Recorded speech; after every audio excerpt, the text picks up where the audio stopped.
have. Um, Before we begin, I just wanted to clear that this town hall is not a continuing education program. A staff from the NASW New York State will put a link in the chat for any of our CE programs, but this is not a CE program tonight. Hey, BP. Okay. Yeah, so like I said, this is our ninth town hall. The Revolutionize Social Work was created by a student member, Notion. She reached out to the chapter about her concerns of racism that she has been experiencing in social work, and specifically in the schools of social work. So we first started off talking about the history of social work and the racism and how it was embedded in that. And then we've had about 3 town halls speaking about how social work showed up in the school of social work. And we had about 3 more sessions discussing about how racism showed up in clinical social work. Tonight, we do plan on discussing how racism shows up in macro social work. But, if you've ever been here before, the conversation will just flow. Also, just a little, I guess, room rules. We ask that you mute yourself, utilize the chat, the raise hand option if you would like to speak. And also, the purpose of this town hall tonight is to amplify and uplift the voices of BIPOC individuals and social workers and social work students. If you are a non-white social worker and an ally, you are invited to engage and lead this conversation tonight. However, just utilize the chat because, like I said, we are trying to uplift the voices of BIPOC individuals. And we have, before I turn over to our facilitators, I would like to introduce to everyone the Executive Director of the NASW New York State Chapter, Sam Fletcher, to introduce herself tonight, and we shall begin. Thank you so much, Taj. First and foremost, I want to welcome you from all over the world. I so appreciate you being here and joining these very important discussions with us.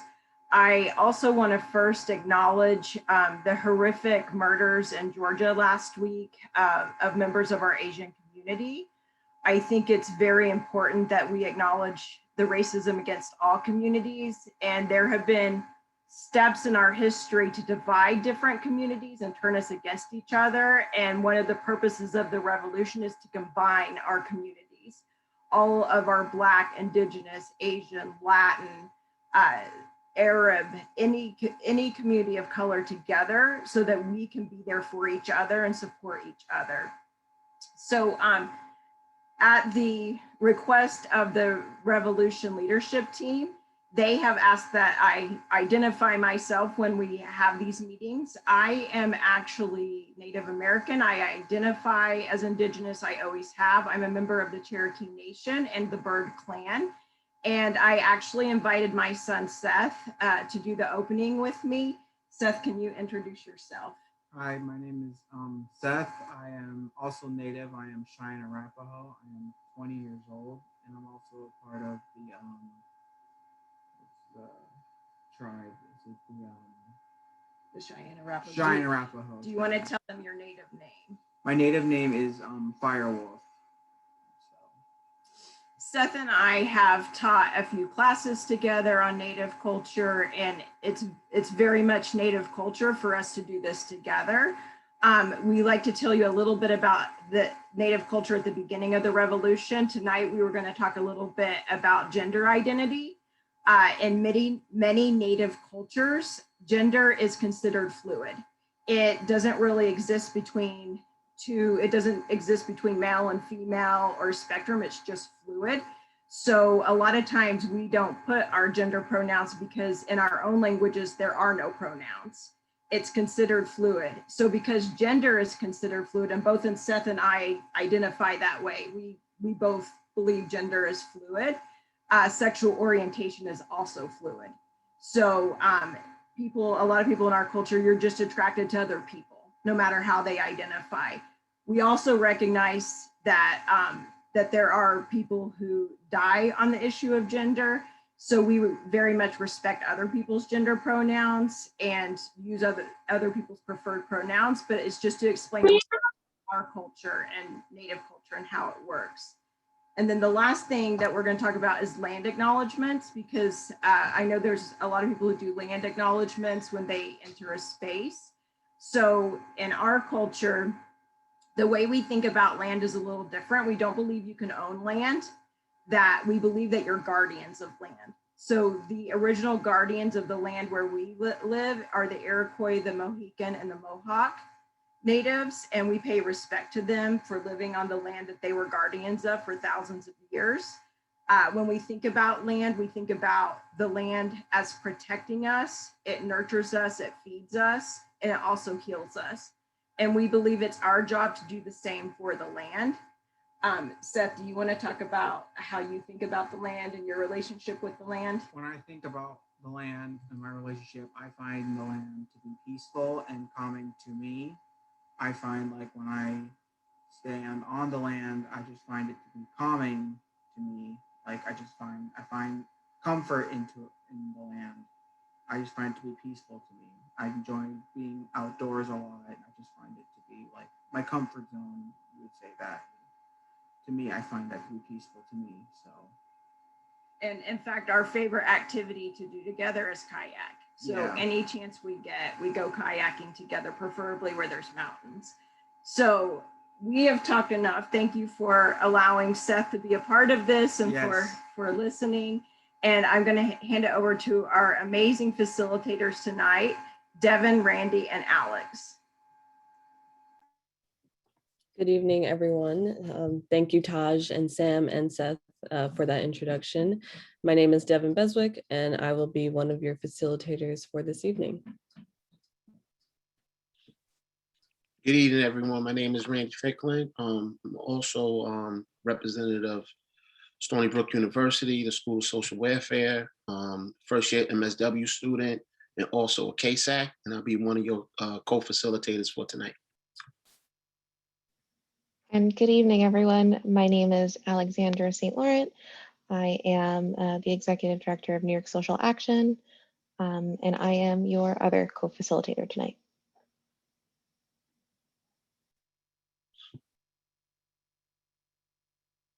All right. Thank you, ladies, for the introduction. And thank everyone for coming this evening. I'm just going to give everyone a grounding for tonight, and so everyone just have respect for the rules and the grounding that I'm about to lay out. Participation, BIPOC participant share stories. We ask that white participants listen. Listening is a form of participation. This is a space of discomfort, and we are learning how to engage in a dialogue and embrace discomfort. Encourage participants to take care of themselves as they see fit. Provide mental health resources, specifically for BIPOC folks in the chat. Reiterate confidentiality. Please do not share names of agencies, supervisors, colleagues, and/or clients for the protection of yourself and others. Thank you for that, Randy. We will drop the New York State NASW chapter will drop some resources, mental health resources for BIPOC social workers in the chat. Please utilize them as you need to. So tonight's discussion will be focused on racism in macro social work, as was mentioned before. But before we do so, we would like to share space with Professor Erica Hart from Columbia University, or previously from Columbia University, before certain circumstances arise. So we just hope that you all would just welcome them and engage in this discussion. We spoke with some students from Columbia last month, if you were present for that, about this particular situation. And so it is going to be a wonderful discussion with Professor Hart, just hearing exactly from them and how we can support them right now and moving forward. So Professor Hart. Yeah, thank you so much, everyone. I'm super excited to be here and to be speaking with all of you. This is probably the largest Zoom I've been a part of in a minute. So this is a lot, and this is exciting. I'm happy to be invited to speak at NASW and to be able to share what happened to me, but also to echo what happens to lots of Black, queer, non-binary, disabled social workers, but also folks who work in the field of academia. Hi, somebody said hi. So I am a sexuality educator. That's my trade. That's the work that I do. I've been teaching sexuality education on the stolen land of New York, of the Lenape peoples, for the past 11 years.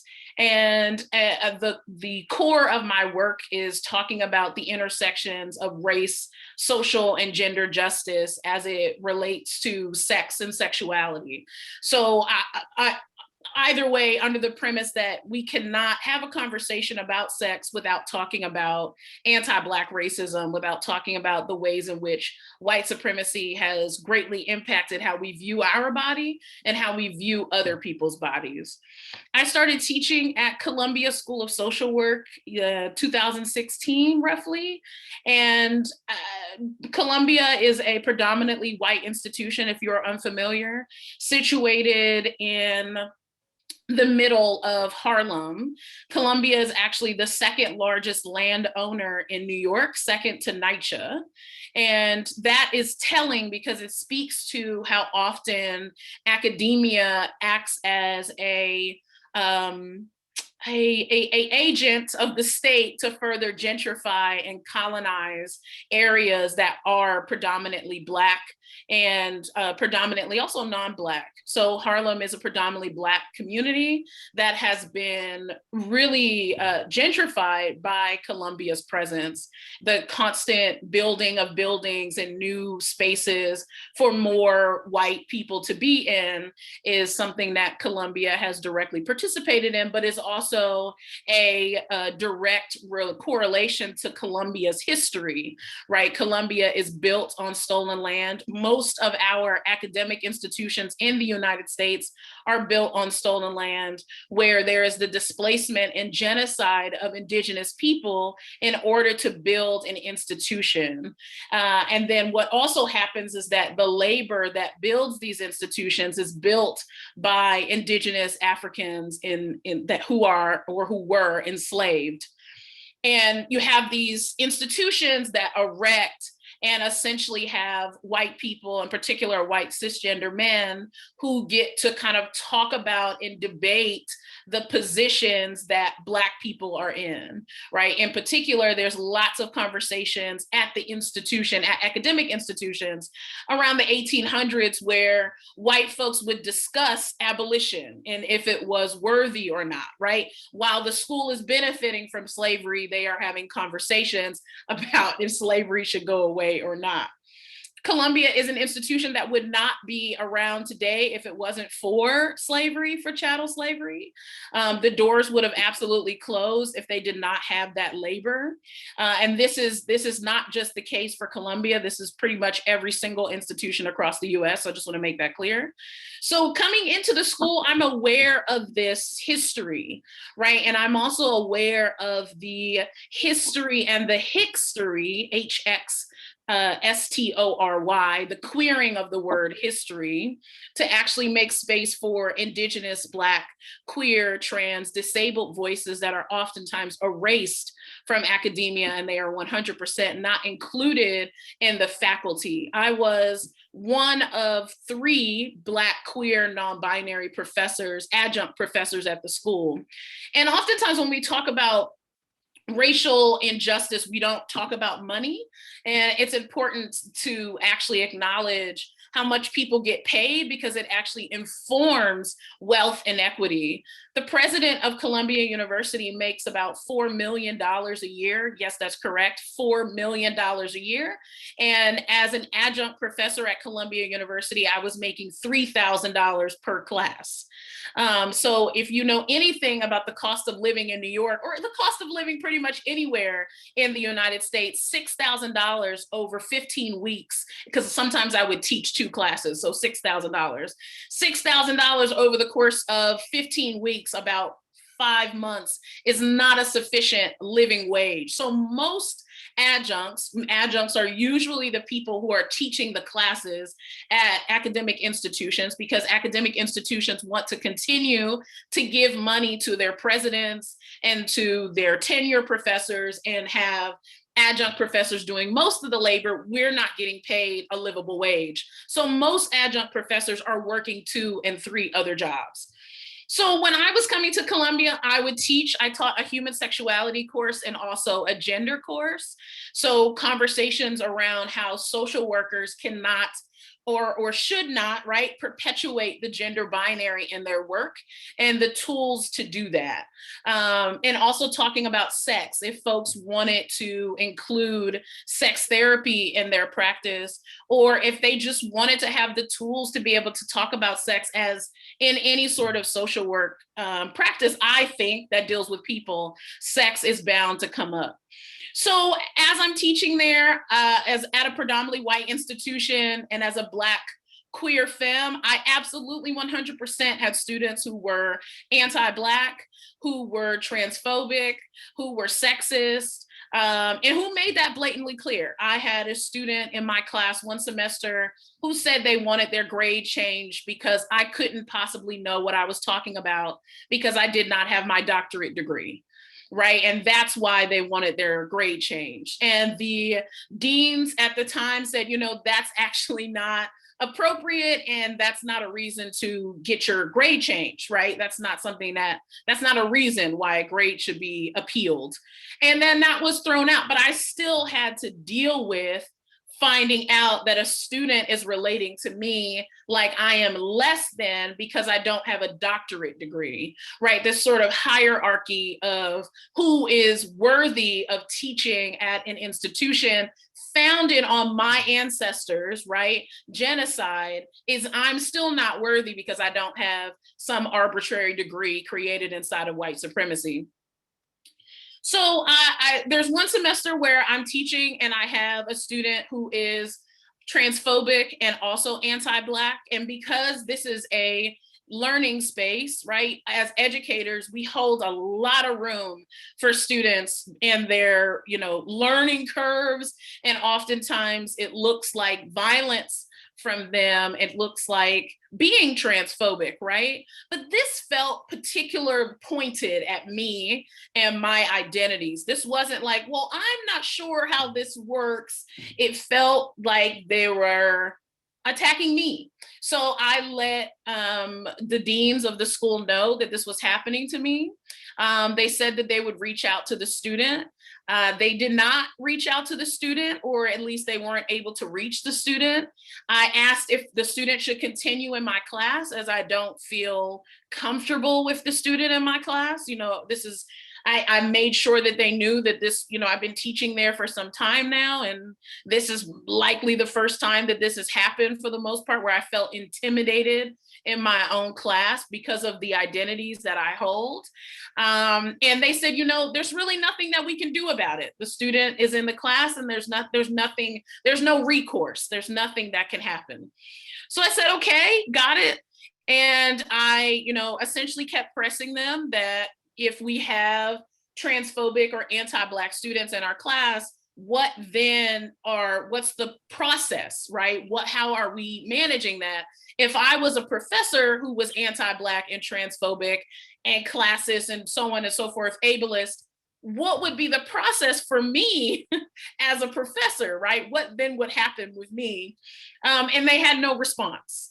And COVID-19 came around, and I had been teaching at the school for 4 years by this point, and I started to notice that I didn't receive an email from the school asking my availability to teach for the fall of 2020, after I had taught the spring of 2020. And I reached out, I said, are my classes still being offered? What's happening with this? And they said, we don't have any more information about if your classes are being offered or not. There's been budget cuts. There were no budget cuts with Columbia University and COVID. Like most universities, they still charge full tuition to their students. So there's no reason to cut any courses, right? So I said, okay, got it. And then I found out that a white person was teaching the course that I have been teaching for the past 4 years, a new hire. So I reached back out and I said, I don't understand. You said that the class wasn't going to be taught. Why is it that someone is presumably white is teaching the course that I have been teaching for the past 4 years? And then after that, I asked, they said it was because of budget cuts. And I said, this is not really making any sense and is not consistent with the statements. The school had been making statements just like every other institution when George Floyd and Breonna Taylor were murdered, saying they condemn anti-Black racism. But here it was a Black, queer, non-binary professor who was asking if their job was still going to be in place the following semester, and they did not have an answer to that. So I inquired further why this wasn't happening. And then my email was discontinued, as well as my name and my picture and my bio removed from the website. Now, this is happening in the summer of 2020. All of these things get removed. I say, okay, it doesn't seem like there's much that I can do here. There are professors whose names are still on the website. Whenever you, as an adjunct, even if you're not teaching a semester, your email, you still have access to your email, right? So this feels pointed. It doesn't feel like this is, you're just not able to teach this semester, right? Without any sort of explanation as to why that's happening. So, you know, I kind of just let it go and I don't really do much about it. And then I see online that there is a tenure professor at Columbia, not at the School of Social Work, just at Columbia. And he is doing a book tour currently where he talks about, this trigger warning, drug use, that he talks about smoking heroin daily and how that is something that he feels that he can do. And as long as he is, you know, being aware and he's not an addict, even though he smokes heroin daily, and he still works there. So I just went online and said, you know, it's interesting that I was pushed out of the school essentially for trying to make sure that if students are being harmful in class, or even if professors are being harmful in class, what then is the process for when that happens? How do we get care of? I'm pushed out of the school, removed from the school entirely, but this person's smoking heroin on a regular basis, talking about it, and they still work there. And now, yes, we can argue how tenure works and things like that, but this idea that an adjunct professor, the position is disposable, right? But a tenure professor is not, and that they get to remain in the position is just one facet of how ridiculous academia is.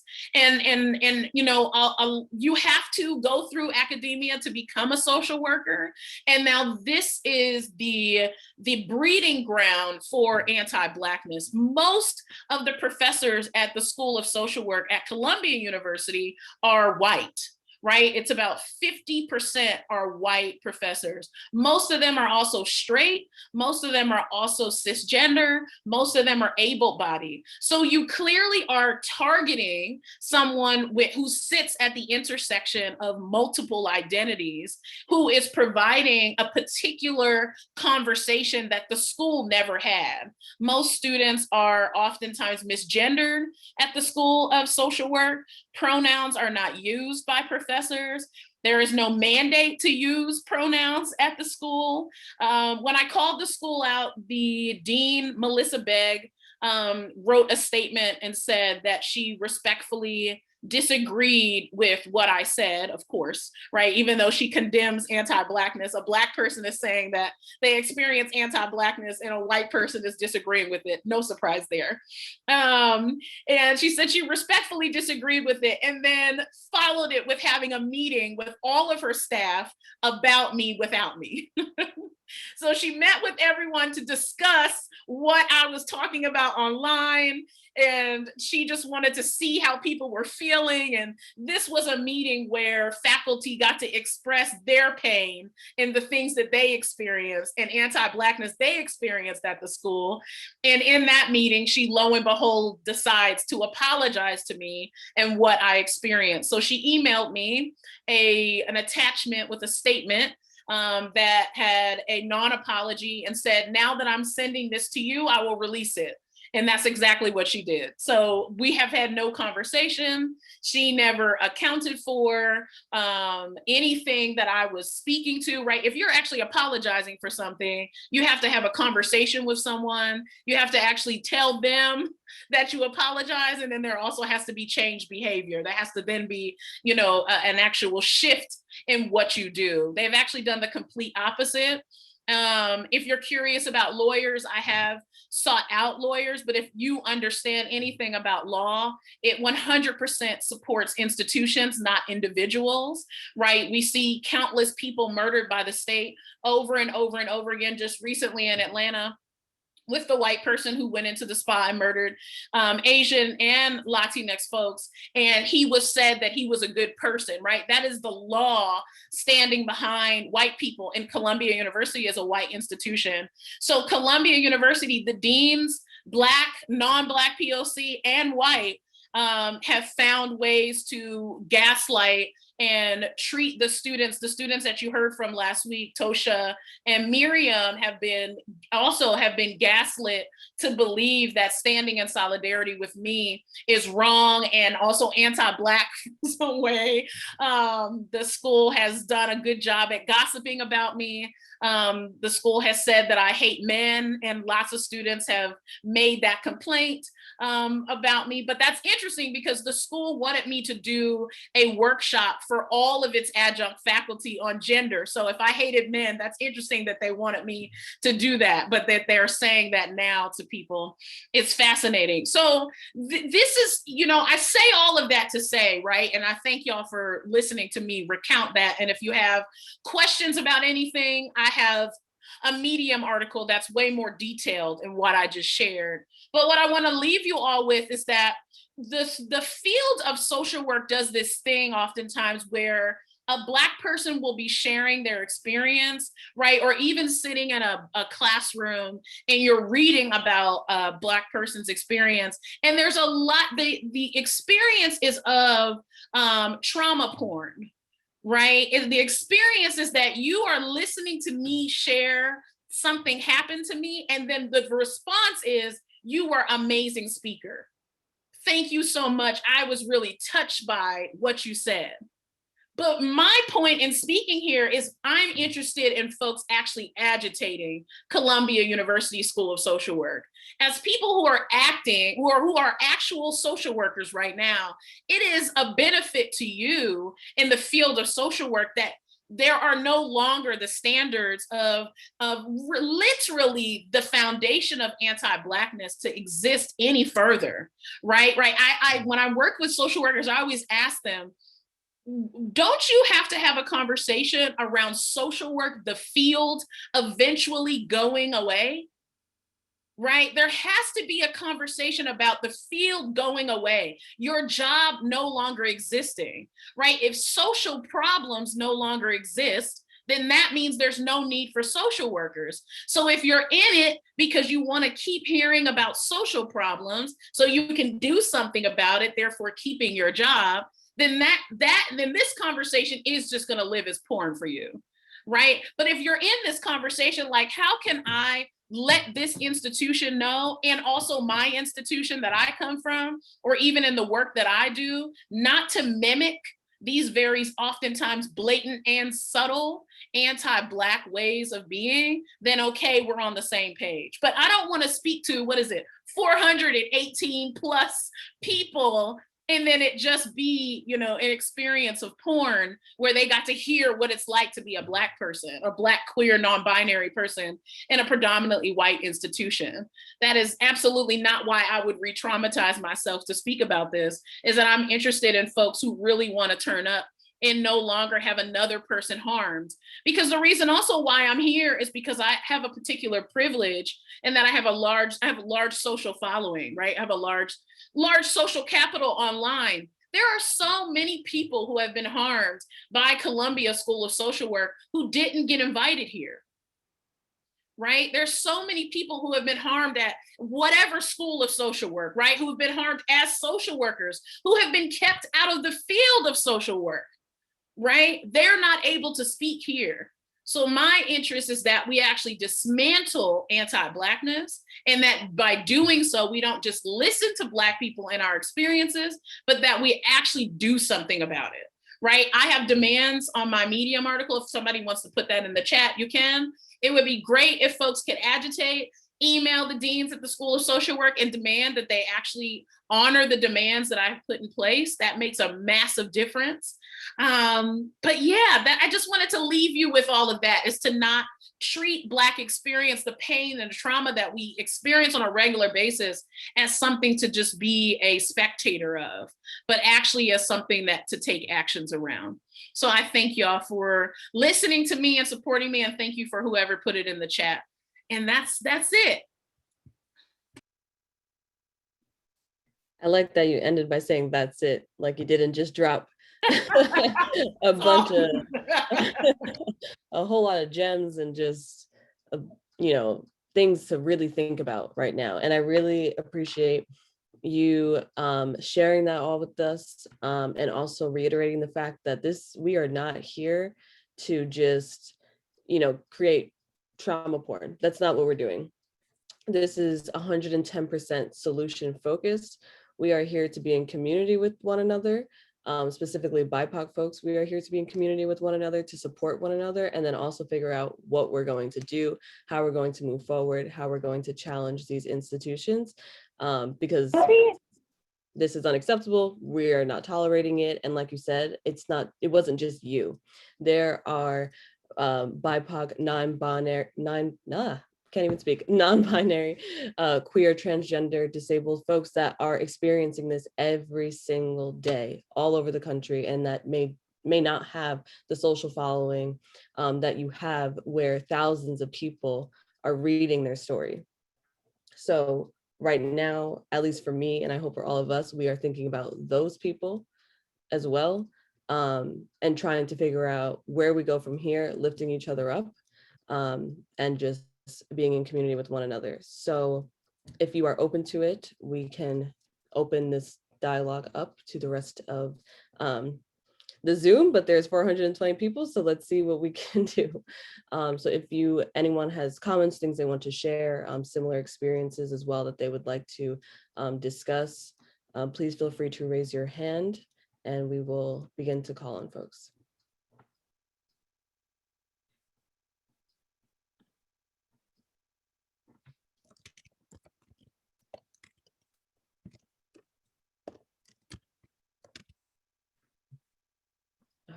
All right, Sarah.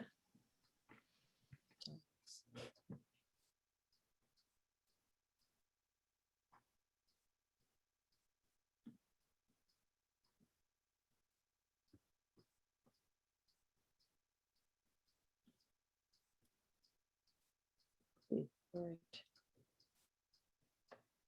Alex, do you want to go ahead and? Sure, I see Lorena.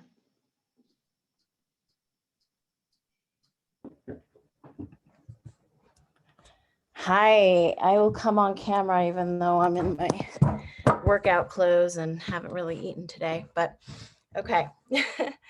I'm just really grateful to be here with you all and to have heard you, Erica, share the traumatic experience that you just shared. I'm so fucking sorry for all that you've had to live through, but so grateful to you for your fierceness and your courage and your integrity in standing up and speaking out for all the people who've not been able to do that, and asking us to join you in doing something and speaking out. So thank you. I'm exhausted. I live in Colorado. We just had the shootings here again. I am not from this state. I am from New Jersey, from a very urban, diverse area, and living in fucking Denver, Colorado has been a lot of trauma for me as a Latina woman and become much more racialized. I share that because, like you, Erica, I teach at the University of Denver. That's why I moved here to Colorado. I don't like hot. Okay. They're right there. There we go. And so I just wanted to share a little bit about my experience as a clinical faculty member here at the University of Denver at the Graduate School of Social Work. I don't know if I have any colleagues on here, if I'm going to piss people off, but I am just grateful for this space that New York NASW has created. It is a lifeline for me, and I think for many of us. I've heard this space talked about as like on the forefront of the vanguard of this whole movement of calling our profession in for real change, for real reform, to live into the values of social justice that we espouse, but have not lived into. And so I'm exhausted. I'm exhausted, like all of you are probably exhausted. We've had a shit show of the last 4 years with the previous administration, with COVID for the last year. I'm dealing with my own trauma coming up, and I'm teaching. And I'm bringing my full, authentic, radical self to teaching. And guess what? I get blowback all the time as well, from white fragility students who can't handle what I have to share, to even folks on this call. I shared something in the chat and somebody was like, wow, what did you mean? Because I dared to say the caucasity of what Erica of the blowback that Erica got. That's what I'm labeling it, the fucking caucasity, right? And so what I see is that there is kind of this divide in our profession that has always existed there between liberal social workers, most of whom are white women, right, who come to this profession because they want to do some saving of the poor, wretched people of color, poor people. Got to just help them, right? I think that the roots of our profession are rooted in that saviorism, right? And the medical model of mental health that also disparages our communities, doesn't understand the systems of oppression that cause mental health trauma, right? If we are not living into, as you said, Erica, putting ourselves fundamentally out of a job, coming to this profession because it is personal to us, because it is political to us, and that's why we come to this work, because we care about the injustices happening in this world and wanting to do something to dismantle the oppressive systems, then all we're doing is doling out little Band-Aids. And that makes us as complicit as the hard police who do the policing, in a violent way in our society. I would say that social work, as the good cops, as Paul Kivel has named us, often do policing as well. And maybe through doling out those Band-Aids, we are reinforcing the systems of oppression that keep the oppression going on our communities, on our most vulnerable communities. So I am sorry, my blood sugar is low. I have literally not eaten for most of the day because I have been on back-to-back Zoom calls and grading and not even had time to worry about the next course that I'm going to be teaching, but I made time to be here because this matters to me, because you all give me life, because you're giving me the backbone that I need to be unapologetic in my teaching and to demand of the institution that I am working for right now, that if, as they say, we are about social justice, then we have to figure out what it means to be radical in everything that we teach and say. And for those students who are not ready for that radical education, then this is the wrong profession for them. But we have to start dismantling the curriculum as it's being taught right now, because Band-Aid social work is what's being taught, and we must do better. So thank you. I am sadly not surprised at the response you've gotten, Erica, because I get the same shit. And I get looked at like I'm crazy when I say the things that I'm saying, right? Even by my colleagues who say all the right things, right? Know all the right terminology, but haven't done a lick or much of a lick, I shouldn't generalize, of work to liberate themselves. This work is deeply personal. We all have to journey for ourselves to dismantle the systems that live within us that keeps us bound, because otherwise we are reinforcing the same bullshit out there in the world. So I don't know. That's my 2 cents right now. I'm going to eat and I'm going to keep listening. And if anybody took offense to what I wrote, I'm sorry, not really sorry, actually.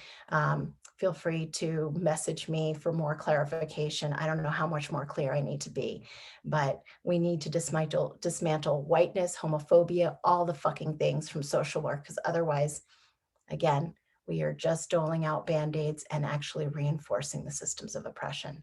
So thank you.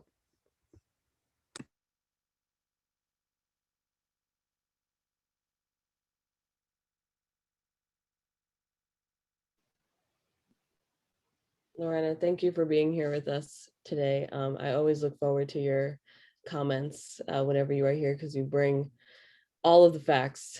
And I'm sorry also that this has been your experience, but thank you again for your comments. So again, if you would like to share anything, you can raise your hand in the reactions bubble on the bottom. There's an option to raise your hand if you would like to speak.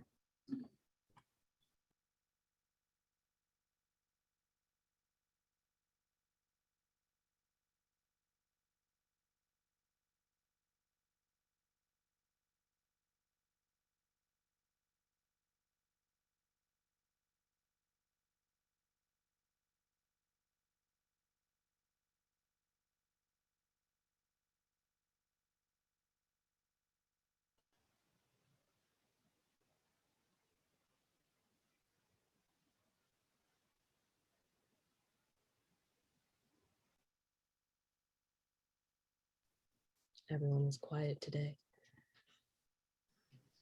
I can say something while we wait for folks. Oh. Oh, I see a hand raise. I don't want to mispronounce your name, so would you mind pronouncing it for me so I know? Yeah. Hi. Okay. Oh, Sorry. is Are it me? you Is it my turn? it was your hand is still raised. Oh no, you just turned your camera on. Yeah. Oh, Yes. Hi. Hi. I'm Precious Lee. You can y'all can call me Precious. Hi, Precious. It's nice to meet you. You too. You all too. Yeah, so I am a MSW student at Ohio State right now. I've actually been an MSW student since like 2014 because I've really struggled with this program and the anti-Blackness that exists in it, and really me just not having a space. But I started, I left, I came back, and now that I'm back, I'm really just in a space where I'm able to lean more into my voice and be more open to sharing a lot of my concerns. And I really just want to know if there's like anybody out there who is really dealing with, I don't know, the isolation that comes from this pushback and not really having the support in place. Like as a Black student, I'm dealing with having a social work supervisor who I know has had some race related issues. Just a lot of different things. And then the work that I do is also diversity and inclusion education. And I mean, I'm exhausted, but I'm here because I believe in this work and I want to make sure that I'm creating a future where this profession isn't needed and anti-Blackness doesn't exist. But yeah, how are y'all coping? How are y'all getting through this? How are you finding community where community doesn't seem to be, and I'm so grateful for this space because it's my first time participating. So yeah, and I've also been following your story on on Instagram, Erica, and I'm super grateful for you being able to voice and share your concerns. And I just, yeah, what do we do? What can I do?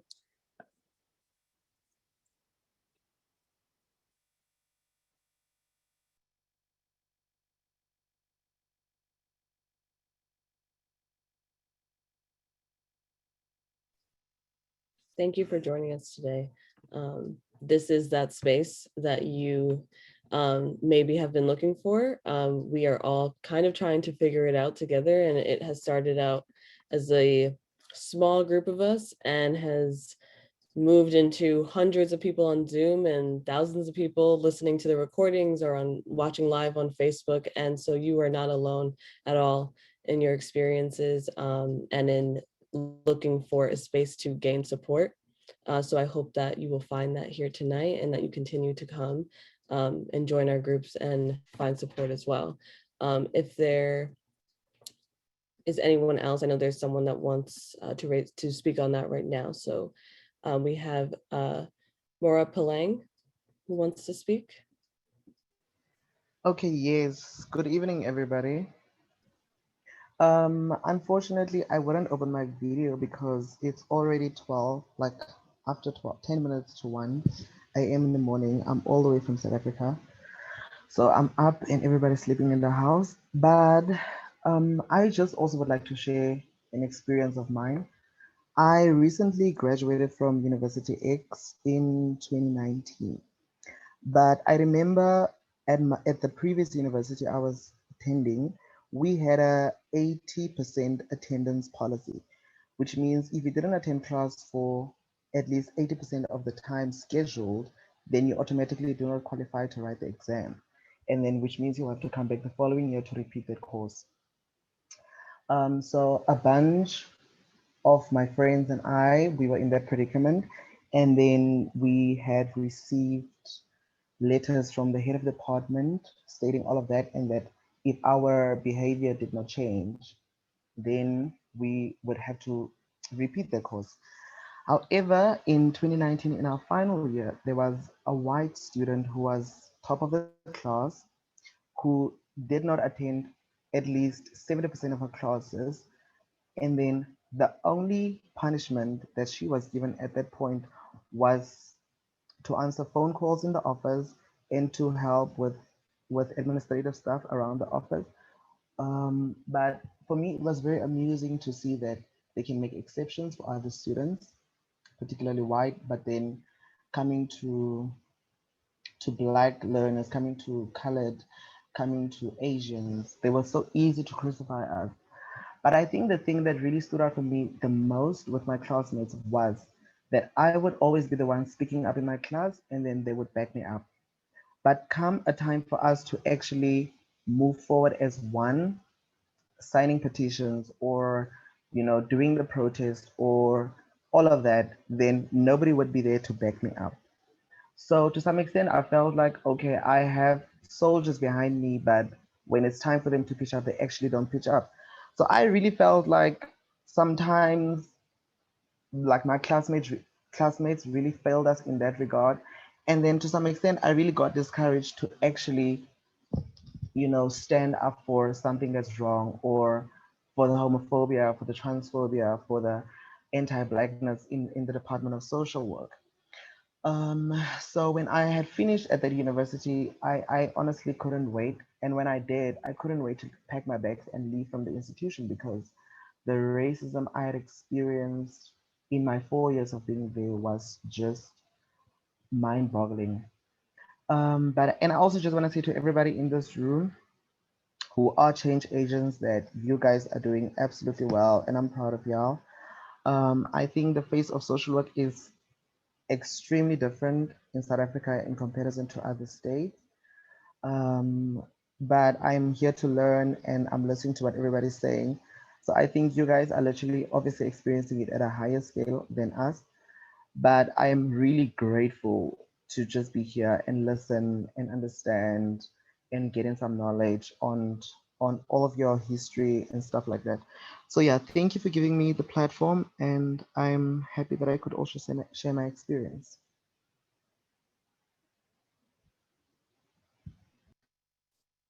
Thank you for sharing that.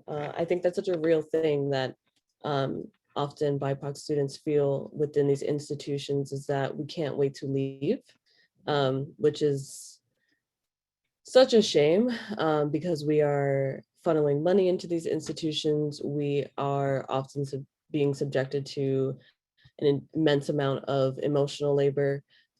We are working specifically within social work, internships that for free. We are producing all types of like, we're doing all this work and we're not receiving anything in return except for a degree at the end of the program, but we are subjected to so much more that by the time you get the degree, it's like, okay, I guess now I have this. I know me personally, that's how I felt when I got it. Once I got my master's degree, I was like, okay, it didn't make up for any of the stuff that I had to endure while I was at this very white institution. But yeah, so we can continue to talk about that, but thank you for sharing your experiences. I know that someone else has their hand raised. I see another hand. And I'm going to call on you. Is the pronunciation of your name Shatia? Yes, Shatia. Shatia. Yes. Yes. Hi, this is my first time joining this call. I'm a social worker, clinical social worker in Maryland, close to DC, and I have a private practice that's designed to, I guess we focus on social justice informed psychotherapy and culturally humble psychotherapy for Black folk across the diaspora. And hearing the conversation, like I feel activated, right? Like I'm turned, you know, in the inside, and wanted to put in the chat, like, you know, like what's up with the revolution, right? Because I really feel that it's going to be very difficult for us as a collective to make the type of change that we want to make, being immersed in certain spaces and having our, you know, they pay us, right? This is how we work in institutions, and they pay us and we are able to feed ourselves, and then we try to go into these institutions and dismantle certain things. You know, that's going to be a very long haul. So for the student who spoke, I would say that understanding this is a long game is going to be important, so that you can mind your emotional health. And one of the first strategies in doing that that has helped me is to just expect racism. I remember when I began to like work in academia and be in predominantly white spaces, I wasn't quite prepared.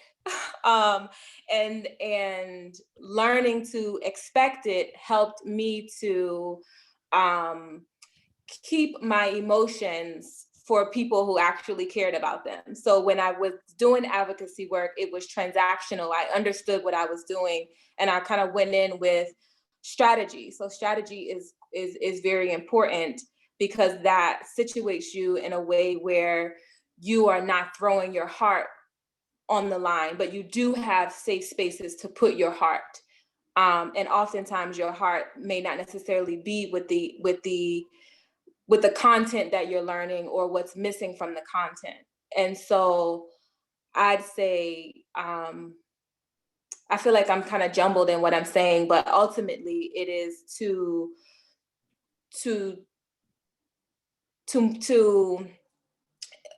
mind your mental health, right? Like mind your emotional health. So when you are feeling what you're feeling, you are compelled to try to change the mind of your professor or change the mind of your dean. And when you begin to study, you know, whiteness you understand that may be something bigger than what you can change in the moment. So you develop strategy to preserve yourself as you work toward influence and change. So that's my fractioned answer, because I'm really turned up inside and can't get my words all together. So thank you.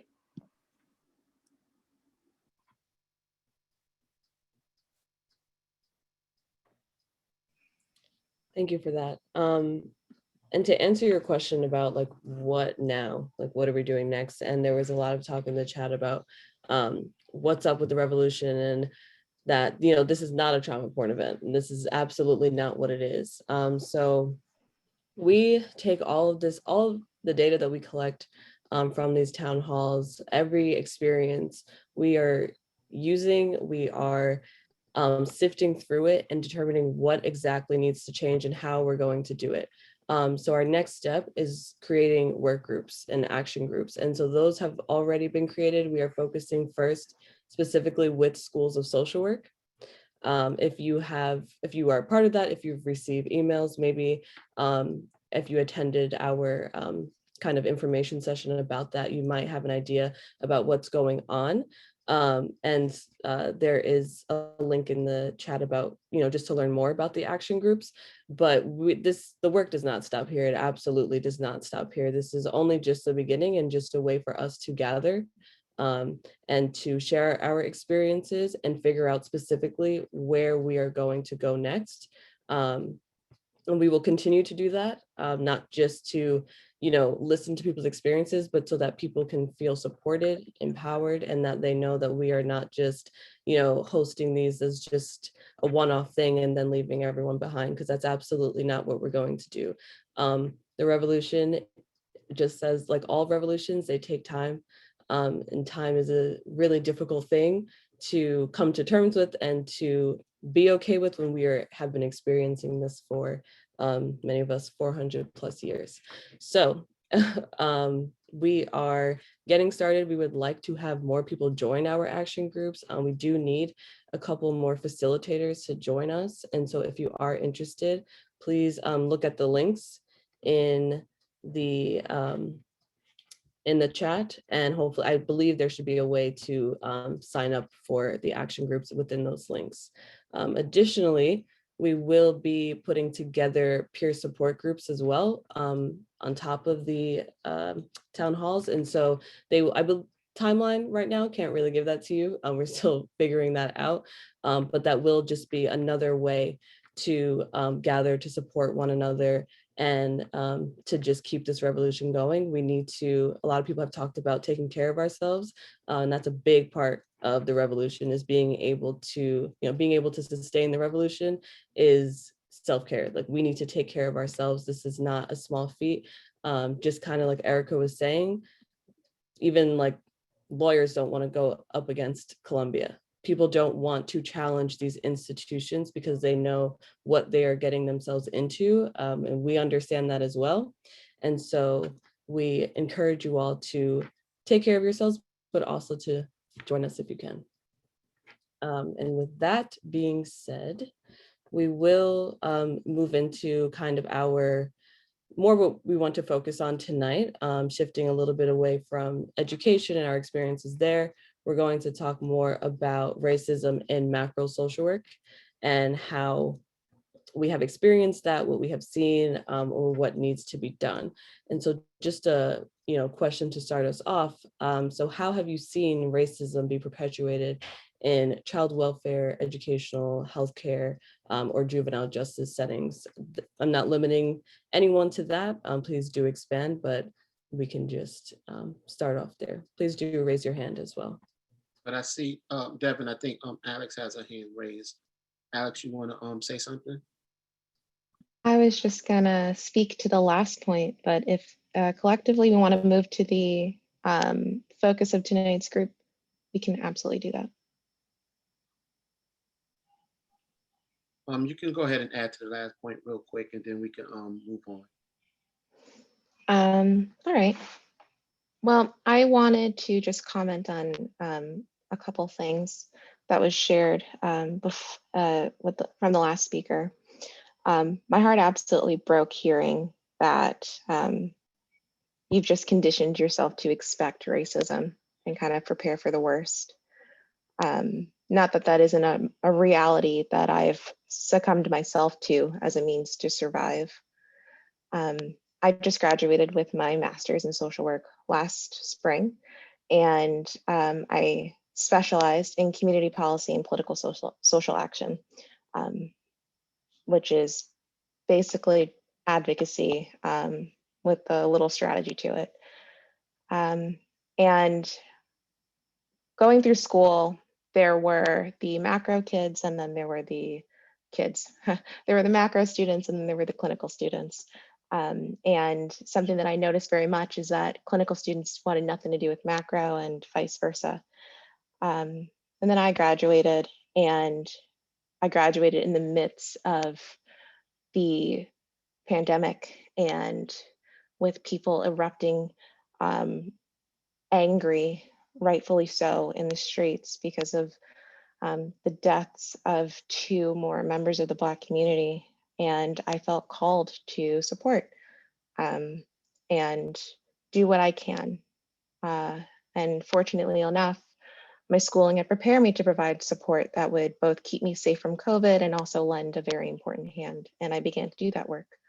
But something that I found, what navigating systems of government and meetings as not only a fresh graduate, but a rather young Black woman, was that there is a calling that I feel that isn't shared by my counterparts. And when the summer died down and people started to lessen their efforts, I felt compelled to not only continue the work that I was doing, but to really pick up what was left off from those who decided that they needed to stop. And I find that led to some serious burnout.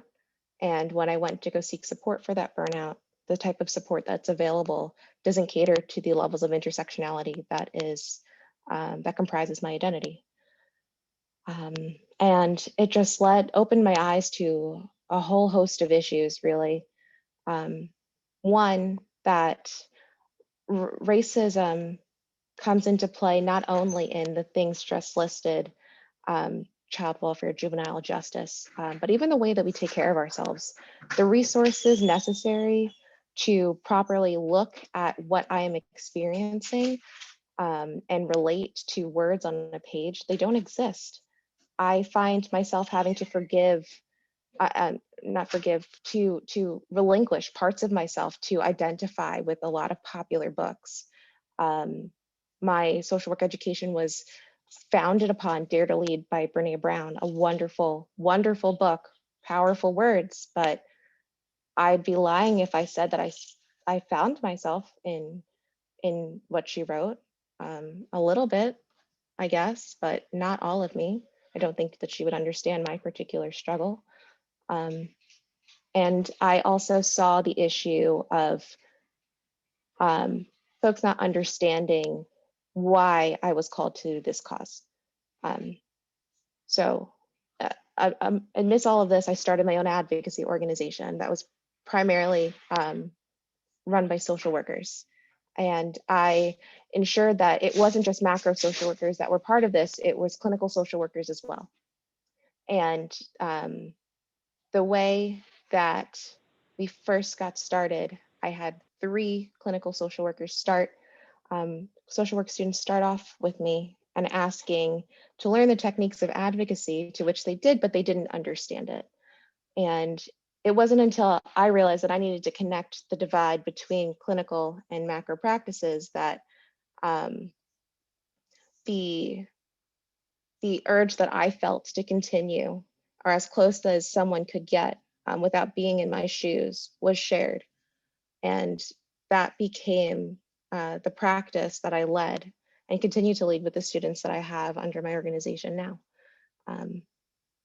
So I think that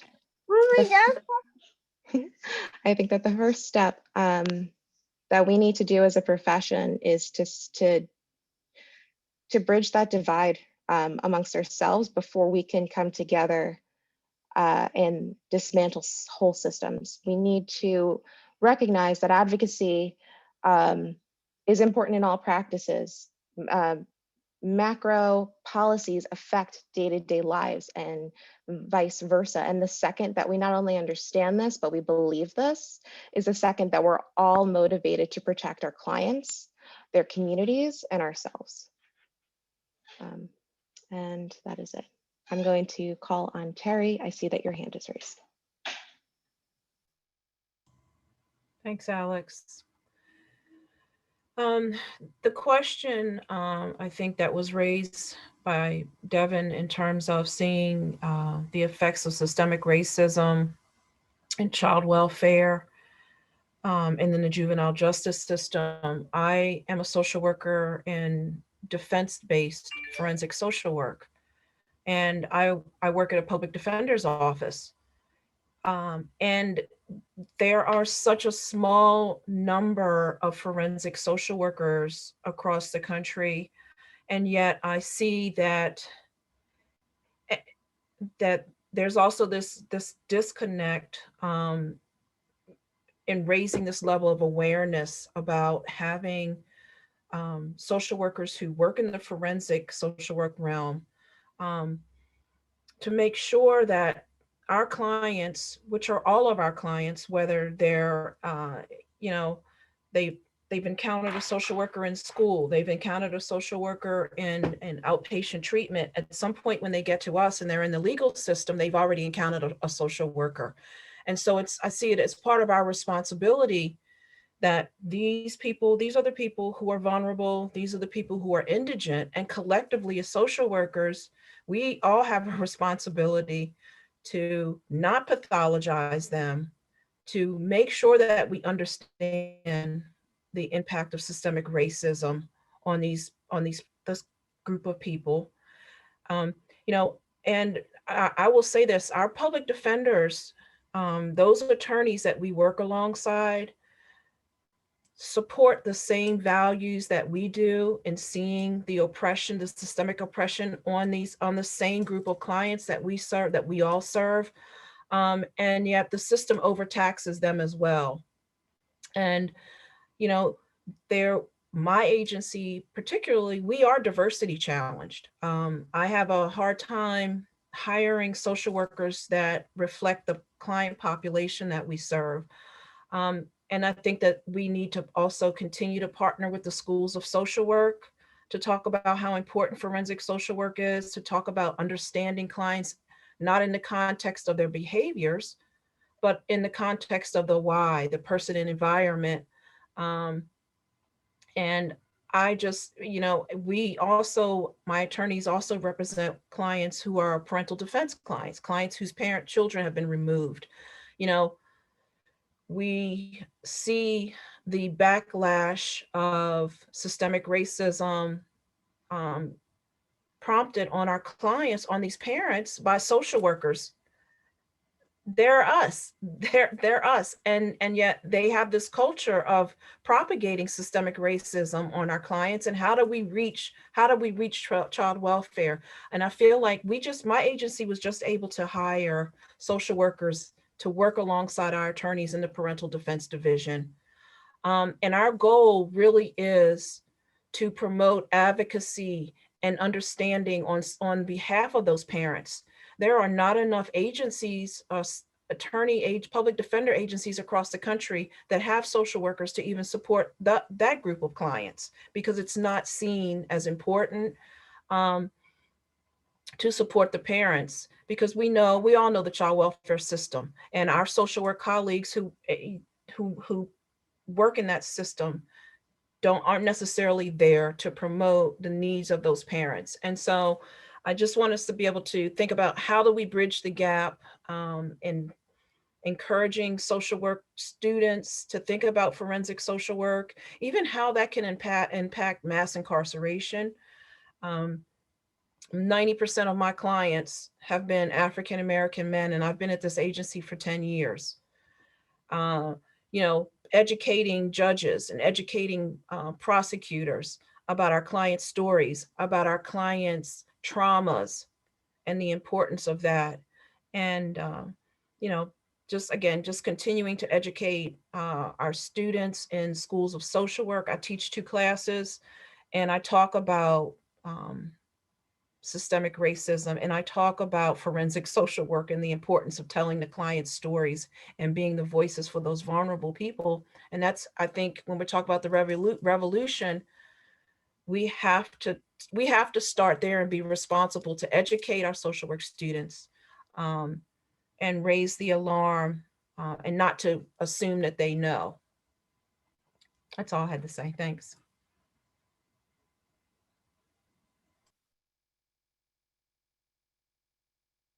Yeah, that's amazing, Terry. Thank you for sharing that.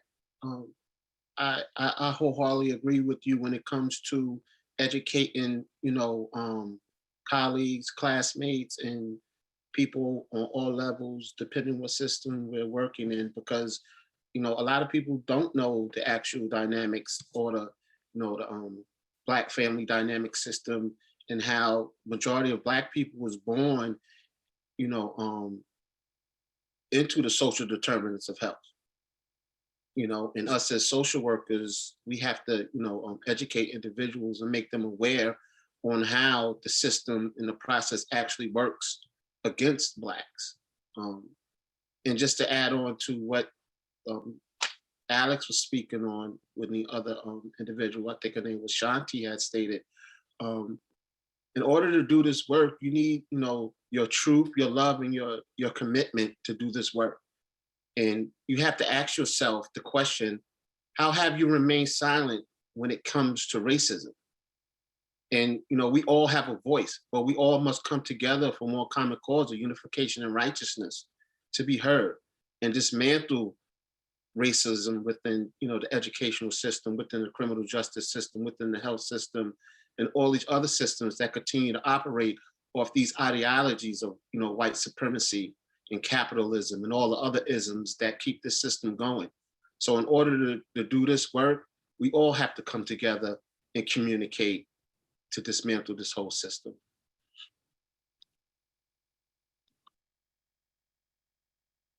I see Andrea has her hand raised.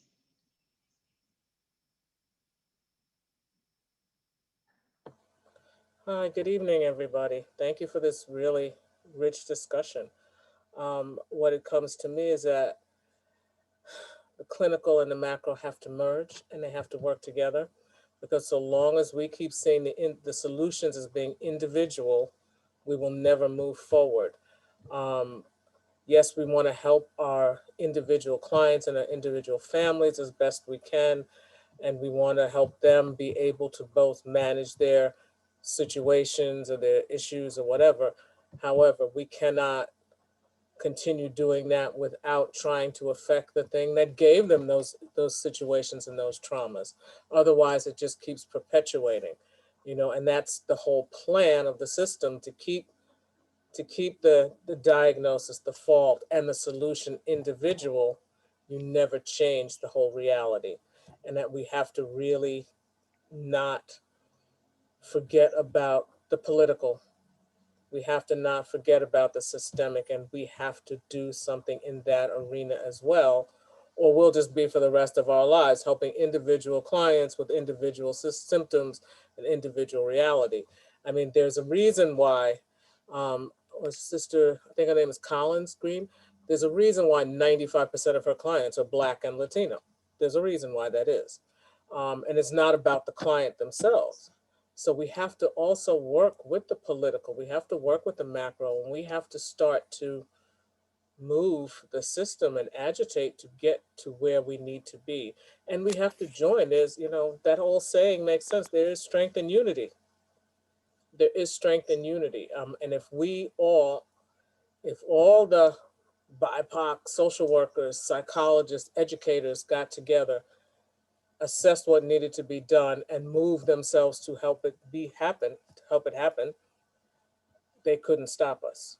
But as long as we stay in our individual silos, working with our individual clients, dealing with our individual issues, 20 years from now, a new set of students will be saying these same things that are going on. So we have to really get out there and get busy. Again, I keep going back to my prophet, Gil, and he says, you want to be free? He said, but freedom isn't free. It's not free. You have to work for it. You got to go to work. That's it. I'm off my soapbox now. Thank you. Oh,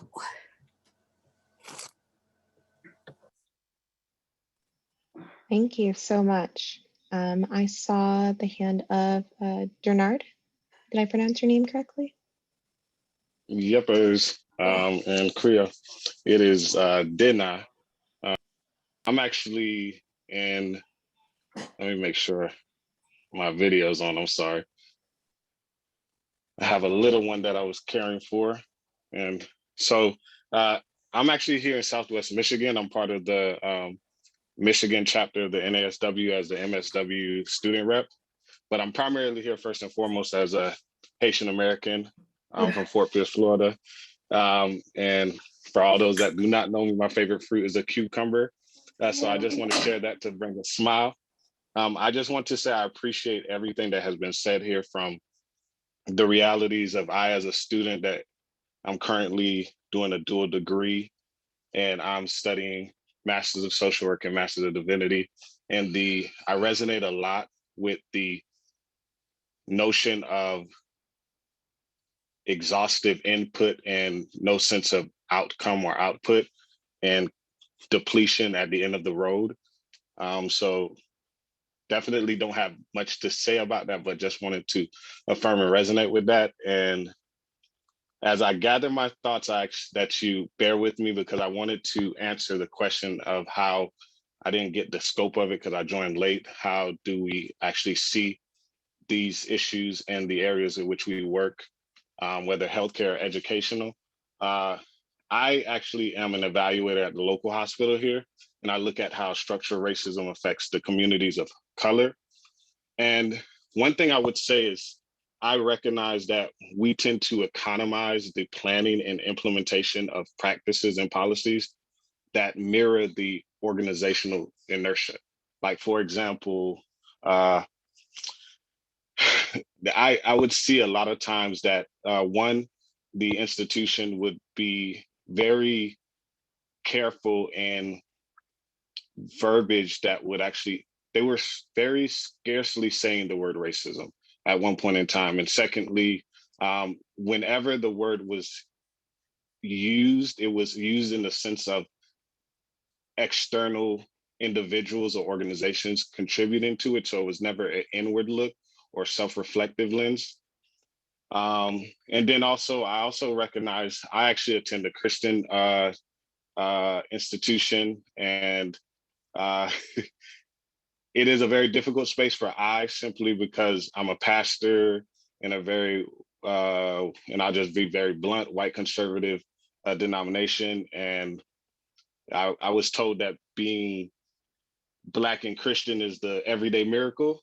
And I can say that that has been a truth that I have had to battle with. So how I've seen it implement itself in policies here is simply, it comes very, it's like a wolf in sheep clothing. It comes very guised as Christianese language and jargon, labor of love. We would use the term white savior. And the policies where I've seen it really implement itself was, again, funding plays a huge role, but here, because funding is lacking, it would be in how we presuppose position and power based on titles.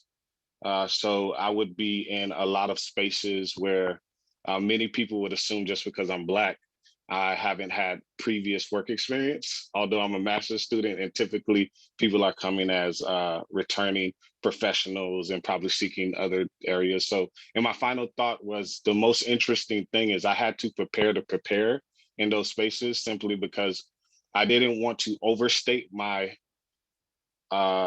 abilities and my prior experience, simply to not alarm people with the greater scope of the work that was needed.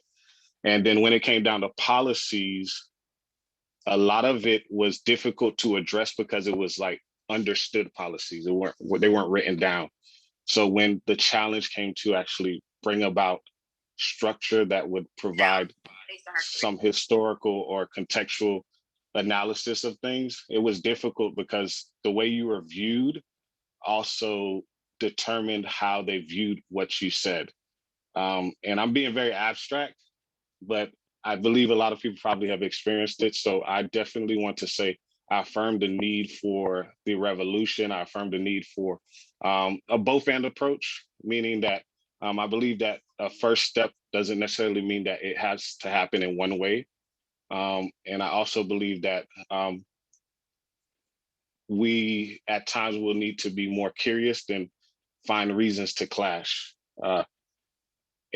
Yeah, I'll just leave it at that.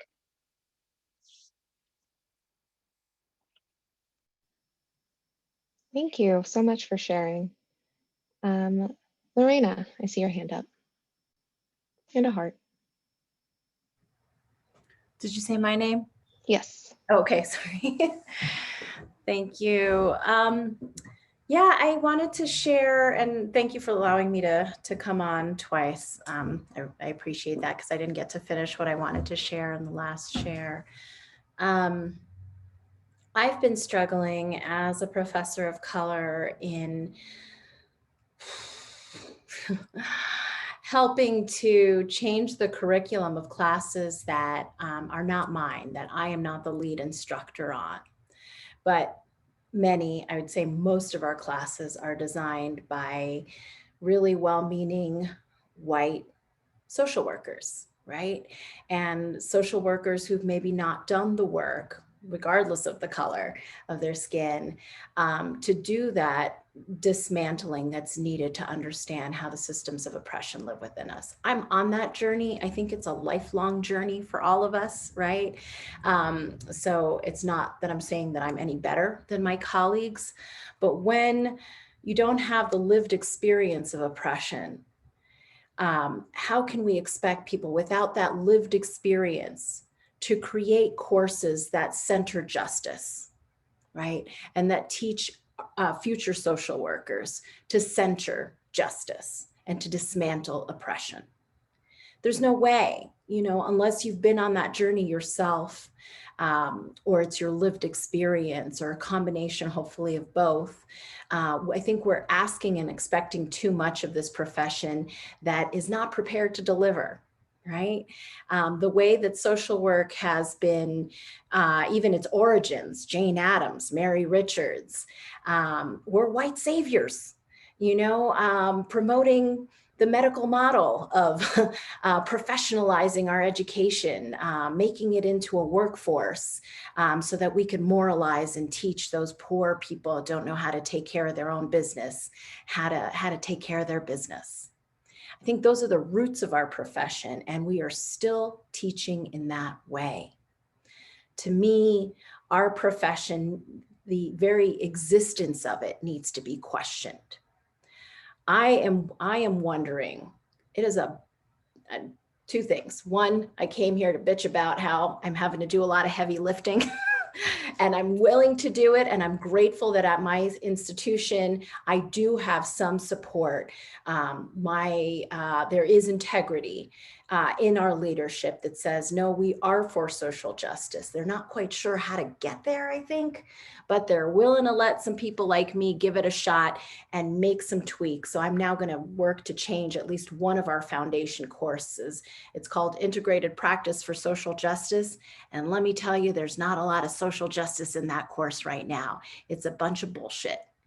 And so I'm going to work with my colleagues, my well-intended white colleagues, to try to change it, radically change it, right? But it's a tall order, because who are the students that are coming into our school? A bunch of folks that just want to help, right? That have that savior mentality. And I don't blame them for that. God, it's good to have an ethic of wanting to help in this world. But if you're approaching our profession and this work in that kind of, with that savior mentality, you're gonna do a lot of harm. We know that. That's why this forum is on here, right? So I am wondering, as I've been thinking about how to radicalize my classes, I joined a forum on Facebook for anybody that's interested. It's called Abolitionist Social Work. And there are a lot of really good discussions happening there.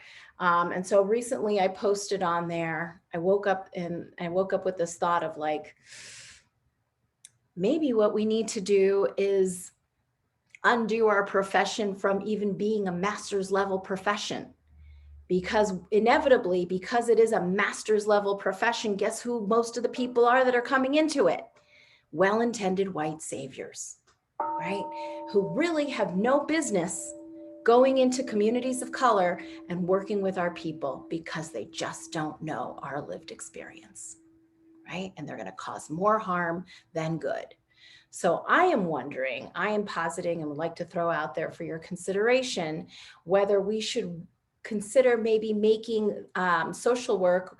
I mean, for me, social work should be a vocational field. It is a calling to want to serve our own communities, right? What if we turn to thinking of our profession as a vocational profession, put it into the vocational field, where folks of color in the communities that have been impacted, activists and people who have done the work that they need to do to overcome their own traumas and oppressions and whatever criteria we need to set, but people with lived experience to be teaching how to show up for other people just like you, right? Mutual aid, that's what I'm talking about. How do we teach mutual aid and then help create it in all of our communities? We don't need experts. Professionalism and expertise of doing social work, that is whiteness culture. I believe that in our cultures of color, we have always done the work to take care of our people. And we know how to do that. And we don't need anybody else coming into our communities, stealing our babies, because we still have that rap for good reason, baby snatchers, because it is still Black and brown children that are mostly removed from homes. That is the reality of our profession. We need to own it, and we need to work to figure out how to dismantle it. So I am positing that we should really radically rethink whether we continue to be a master's level profession, or we hand it back to the people who have the answers, the people in the impacted communities themselves, giving them the support to teach training to those from their very own communities to do this work, not outsiders, not until you've done the work. Thank you. And as always, thank you for your passion and dedication to the field and the ethics and values that we should not only be practicing based on, but living by. Cecily, I see your hand is raised. Thanks. So as always, I appreciate this discussion. I'm noticing in myself there's a lot of heaviness, and I think there's a lot of heaviness in this space. We shared some pretty hard stuff, and I just want to kind of some reflections that has been coming up for me during this time, and also I want to respond to what Lorena, is that how you pronounce your name? What she just shared. Yes, that works. Lorena in Espanol is Lorena. Oh, okay. All right. Yeah. I'm actually going to quickly speak to that first. So I really appreciate this. Well, first, just putting, the resource out there about abolitionist social work. That's something that I've been thinking more about and I know this has actually come up in previous town halls that we've had where we've actually, because again, we have to go back actually to the roots of this profession, right? And the roots of this profession is rooted in white supremacy. And I mean, we see it the way it plays out. I mean, Erica Hart just shared what's happening at Columbia to her. And we know that that's happening across the, across the US. unfortunately, and in our systems. And so one thing that I really appreciate is just looking at, well, A, how can we, get ourselves out of a job? And B, this idea of mutual aid, community care, so that it's not social workers or anybody else, experts coming in and telling what a community needs to do, that the community actually is given the resources and they have it, it's within the community. So I'm really thinking about that. The other piece I want to say is that, Erica talked about trauma porn. I've actually never heard that term before. I've heard poverty porn, but trauma porn, this is deep now. And I just want to say that, as we're in these town halls, we're sharing a lot. And racism is trauma, and racism and trauma live in the body. So it's stored, right? So we're taking this in. This is why it's really important for us to take care of ourselves, but also to take care of each other, mutual aid, community care. It cannot fall on the individual. And also that this is, we've talked about, we're moving into action groups, and this is part of the reason why, is because if we just continue to have conversations, then eventually it is going to be trauma porn at the expense of BIPOC social workers and their trauma, and then also for the benefit of certain people who want to just kind of hear and learn and not really do anything about it. So I appreciate that we are having an approach that is not just sharing stories. That's important, but that's only one piece of it. So I just want to highlight that. The other piece that is coming up for me is the ways in which there's in some ways, when we're speaking about the ways in which racism shows up in child welfare and, criminal justice, juvenile justice, and schools, etc., all these spaces in which we work, there's a level to me that's almost like this is secondary trauma. The fact that we know that this is happening, and in many ways we're in systems and we're in institutions where, in order to keep our job, we have to kind of uphold. We kind of, try to see where we can challenge and disrupt, but there's in so many ways this level of, I know I've experienced this myself. I know I am actually, contributing to further harm, and the disconnect that it creates in us. And I would say in everybody, but in us particularly, that's something that has been coming up for me, is that it creates this disconnect, that this is trauma on another level. And it also creates a disconnect within us. And this is why the healing is so important, and mutual aid and community care is so important, because it's real and it's impacting us and it's impacting our communities. Okay, I'm done.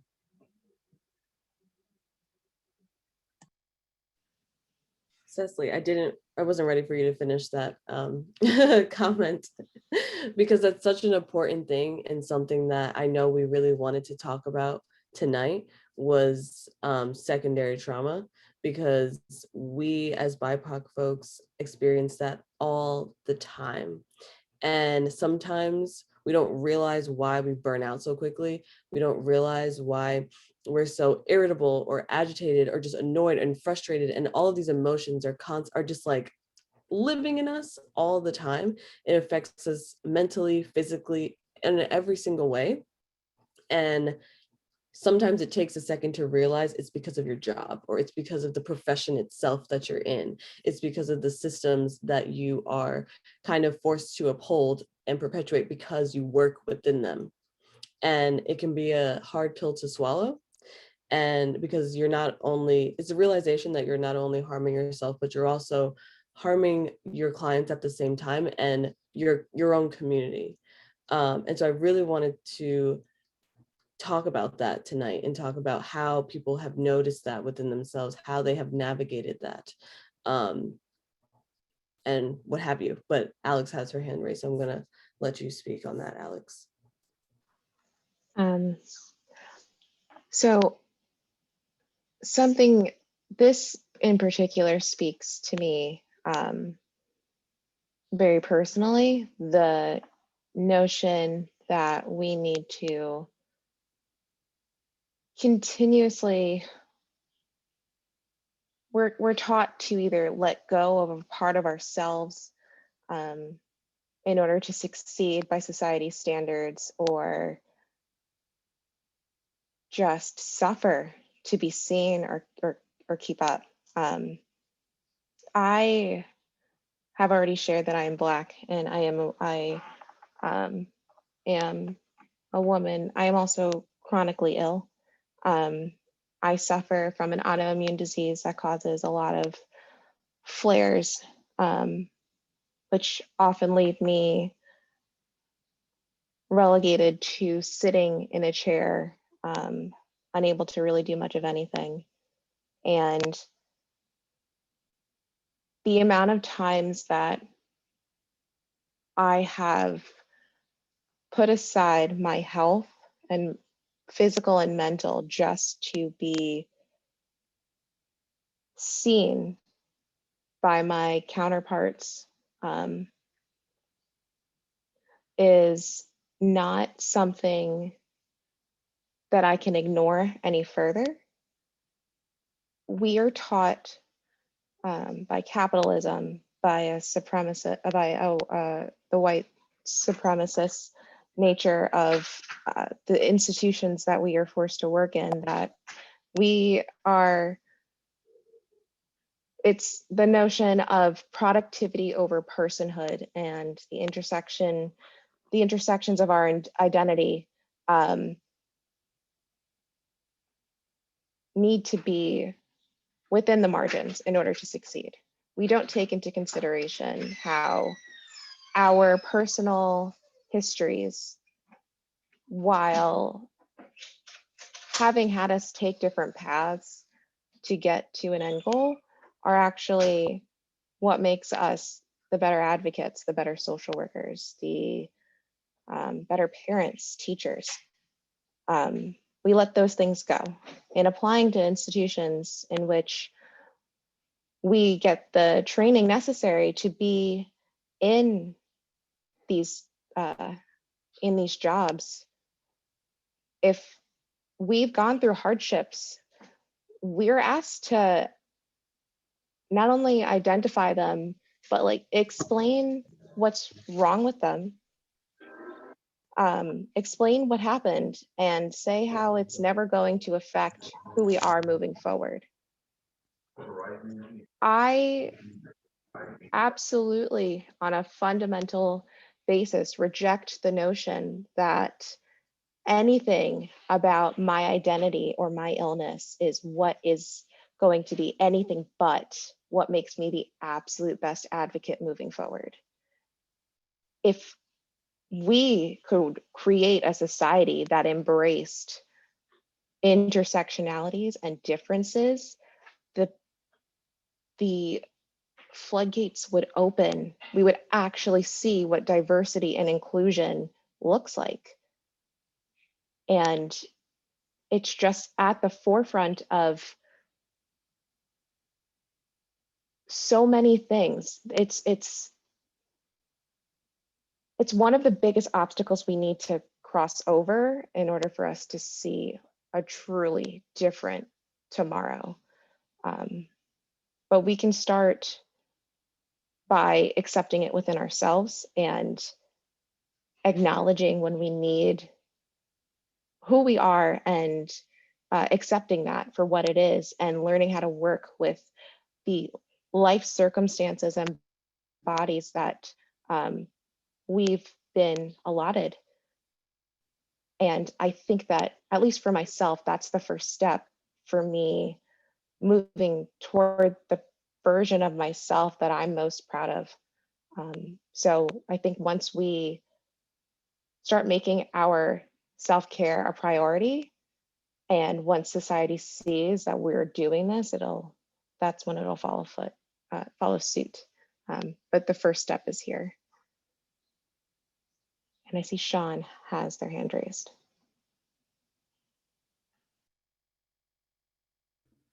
Hello, how are you, everyone? Good evening. So my name is Sean Douglas. I'm just looking at all the things that you guys spoke about. I graduated from Columbia University in 1997, when I was literally like the only Black male in my first human behavior and social environment class. I remember that. That's more years than I'd like to recall. It was very interesting as the young lady was speaking about that, because I did do a lot of work there. I also did work when I did my doctorate at NYU. I was an adjunct there. They gave me a fellowship to go there. I did not want to go back to Columbia because Columbia was not at that time really giving any money to minorities to further their education, despite what money you made. They wanted you to quit your job and go to school full time, which I thought was very interesting as we talk about social justice, right? We talk about we want more young people to be educated without, I'm still paying back student loans from Columbia to this day. I currently work as a school social worker on Long Island in the Uniondale School District. And, you know, I've taught adjunct for over 20 years. The young lady, it just broke my heart because one of my favorite professors at Columbia University was Dr. Darrell Wheeler, a gay man, a Black male, who encouraged me to go back and get my PhD at NYU, wrote my recommendation letters for me and everything, and did not get tenure at Columbia. And he was one of the people that was really bringing up at that time, this was in 1995, 96, he was really talking about this whole issue of oppression, envy, and how people talk about whose oppression is worse. Are the whites, the Jews, did they have a worse experience than the blacks, and did the Native Americans suffer more than the Japanese through the Japanese Exclusion Act or the Chinese Exclusion Act? And he really taught us a lot about this whole thing, notion of policy. And when I look at it, you're thinking about this now, you're talking about 25, 20 something years later, to hear students that are still going through some of the same things, professors not really being able to see people that look like them in front of the classroom and really be able to relate to what we talk about in policy. Even the guy, so somebody noted in there about Cloward. Cloward was my professor at Columbia University, Richard Cloward, who helped with the voting rights movement in this country many, many years ago. So, you know, it's just full circle for me this is my first time on one of these meetings. And I definitely want to get involved with this because I think there's so much work to be done. When we were doing our master's, we had a program called AGPP. It's Advanced Generalist Practice and Programming. So we had 1 year of clinical practice and 1 year of policy and policy and administration. So we were trained in kind of both sides. Now working as a school social worker, we work on the macro level things, right? Because our kids' education is one of the greatest civil rights issues ever, right? The expectations that we have for our young students, particularly our Black and Brown students, expectations are very important as people tell young people all the time that they really can't accomplish certain things, even as early as 5 or 6 years old. So I think, you know, when we talk about this whole notion of policy and making changes, while I do believe we have to change at the collegial level, and we have to continue to fight to start being in those rooms where people are learning how to do the work as social workers and the issue of fighting social justice at the academic level. But I think I would encourage many of you to start also getting involved in school social work at an earlier level, because these things are going on very early where people are coming into our school districts and telling our kids. One teacher said to me one day, oh, she's such a cute girl, but she doesn't have a chance in the world. She was talking about a 5-year-old kindergarten Black girl. And I got up and walked away from her, and I came back to her about an hour later, and I said to her, I was devastated by your comment, because if you don't believe in our children at 5 years old, what are you going to think about them when they're 18 or 21? So I'm just saying to all of you, like, keep fighting. I know it's difficult. And I know sometimes it seems as though we're just fighting battle after battle. But I just believe if we just keep focused on just doing one thing at a time, like I'm an advocate in public education. I even got on my local school board where I lived in the area in Valley Stream, where the area was predominantly 60% minority, but they had no Black teachers or no Asian teachers or no Latin American teachers in the whole district until I got there, and started to kick up a fuss as the only person of color on the school board in Valley Stream School District 13. And then I went up to the high school because they had 2 separate districts. And what I was saying is, how could we we can't really find qualified minority teachers. I'm saying, how is that possible? There's so many people I know that are people of color that speak different languages that could come here. And it was such a fight, but the district eventually, with me educating them, bringing people in, Pedro Noguera, I don't know if you guys ever heard of him. He was actually my advisor at NYU. He's now at UCLA, but he is somebody you should read.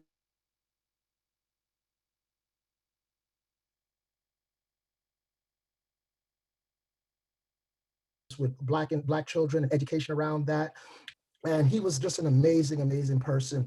And I learned so much from him. And the fight that he was doing at NYU was unheard of. So I don't want to, I don't want to continue to go on, but I think one of the things that we have to do is what you guys are doing is honorable. And I just think that, if I could help in any way, or if there's any way that I could push you, I just don't want you guys to focus on the undergraduate and graduate too. I want us to come back down into educational system because, if we talk about social stratification, how people move from one level to another, there's about 3 or 4 ways when I talk to my students about this. One way, you marry into money. That's how you get money. Another way, you inherit it, right? And the other way, which is a way that we all have control over, is through getting an education. So I believe that once we get an education, our chances of moving from different levels of the social strata, from maybe being in poverty to being in middle class, from moving to middle class, is really through our education. And if we believe in that, then we need to make sure our kids from K to 16, they're getting a phenomenal education. I thank you guys for your time, and I support you in your continued work.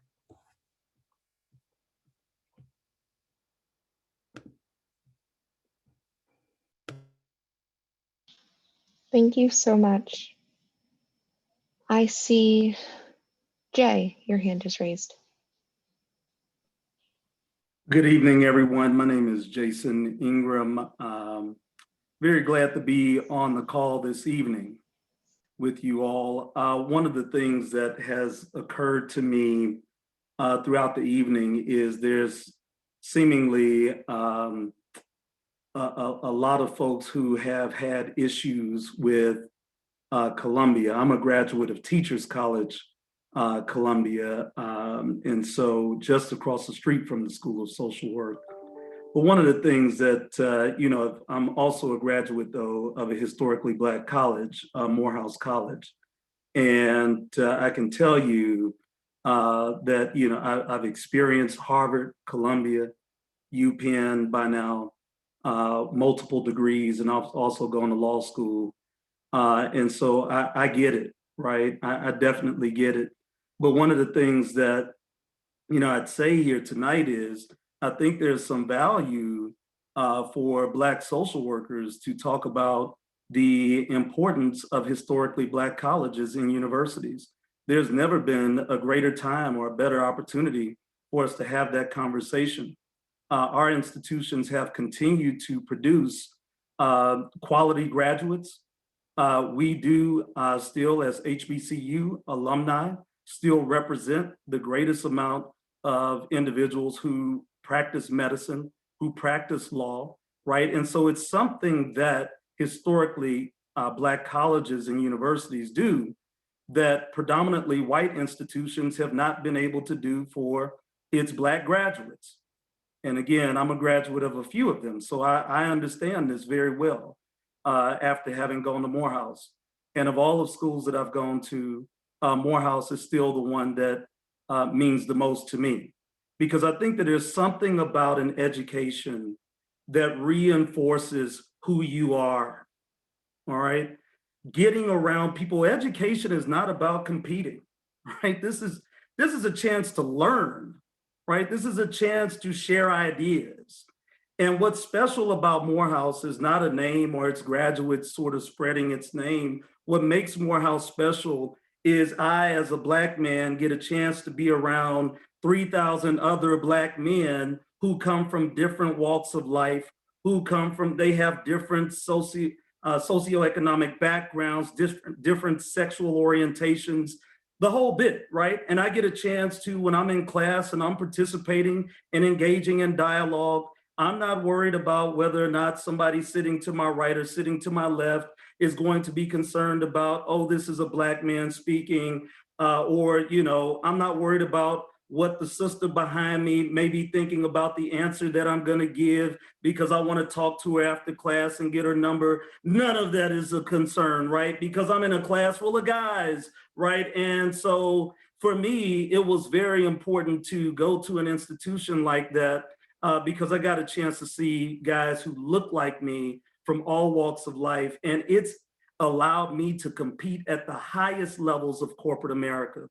I have been a vice president of human resources with The Economist magazine. I have literally traveled the world as an executive, and I don't credit Columbia for that. I don't credit UPenn for that. I don't credit the Catholic School of Law in DC for that. I don't credit Harvard for their legal writing course for the success that I've had as a Black executive.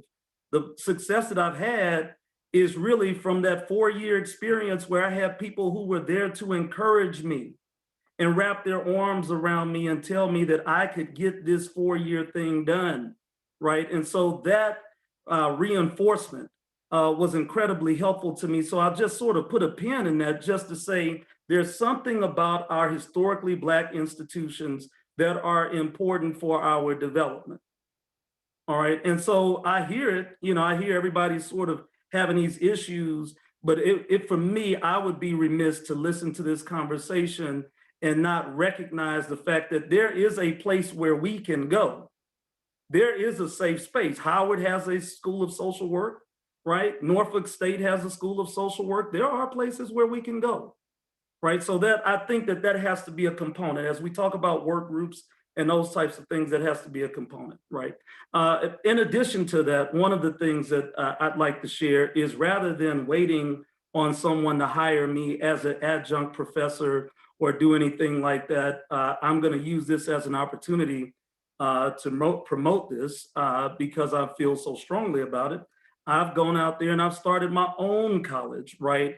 Because I do think that it's important for us as professionals to have dialogue beyond the classroom. So I've started the American College of Mental Health Education.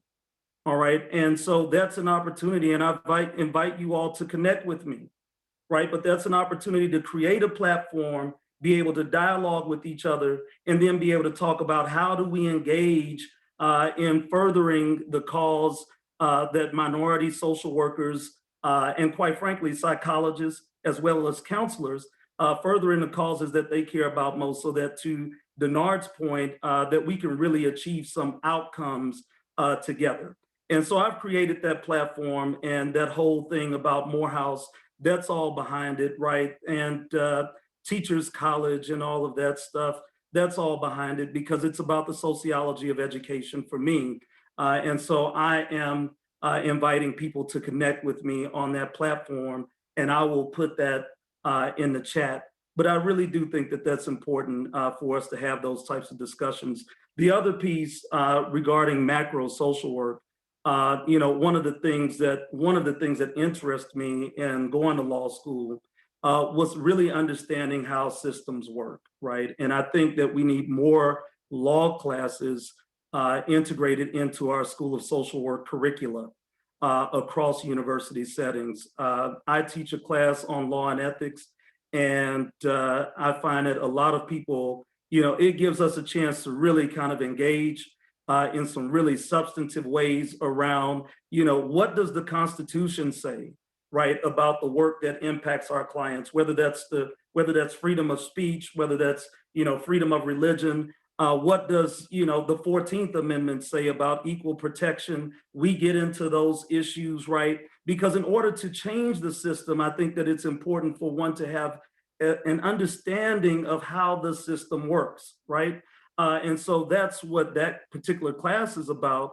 And I do think that we need much more of that. And so I'd encourage us as practitioners, as students, wherever we are sort of in our continuum of growing as professionals, to reach back out to our institutions from which we've graduated and encourage them to integrate more legal studies in our course curricula so that we can understand these things. Because it's one thing to sort of get out in the street and being an activist and activism has its place, but also being able to advocate with an understanding of how to navigate through systems and what's going to matter in a cross-disciplinary or interdisciplinary way, I think is also important. And so I just want to put that out there for you all as well as we share this evening. And thank you all so much for opening up because I know that this cannot be easy to share some of the things that you all have shared, but definitely have enjoyed it, and much respect to you for being willing to open up that way. Thank you so much for sharing. And thank you for speaking on the much needed integration between professions. I couldn't agree more.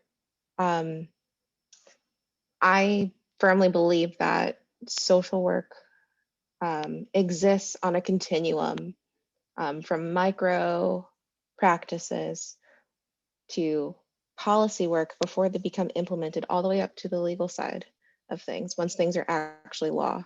And the second we acknowledge the level of involvement and enmeshment each of these seemingly separate professions have within each other is the second we can learn to use them. John Lewis had stated that we need to learn to navigate these complex systems of government in order for us to see change. We need to, as practitioners, understand the laws that govern our clients and ourselves. We need to bring to the table our systems-based perspective, looking at a whole person and the communities that influence their current situation in order to determine a solution. The legal profession needs to utilize us for what we offer. We're unique. The way that we think about things, the way that we look at a picture, it's a big picture. We just don't come at a problem with a narrow mindset. We're trained to have open eyes, and we need to start lending ourselves to other sectors of the professional realm, if you will, and show them what they might not be like what they might not be trained to see. So thank you, Jay, for sharing that. Do we have any other hands raised? I know that it's 8 o'clock, so I want to be mindful of everyone's time. We talked a lot about self-care tonight, so I'm sure some dinner still needs to be had.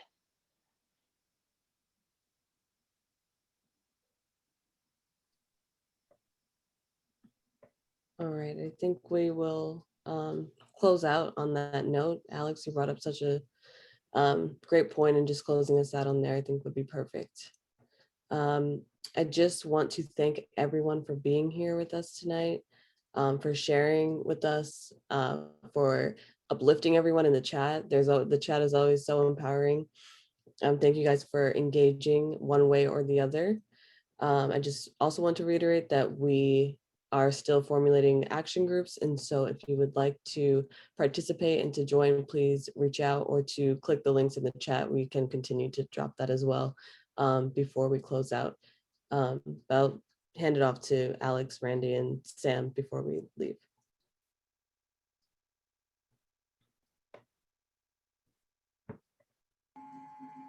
Yeah, I just would like to thank everyone for attending and sharing their powerful stories. And for those who was just listening, show great appreciation to that. And there's a lot of work to do, and there's more to come. So just tune in.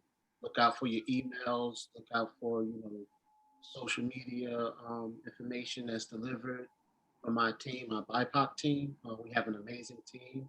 We're working extremely hard despite the other things that we have going on, but we know this is very important to revolutionize the social work profession.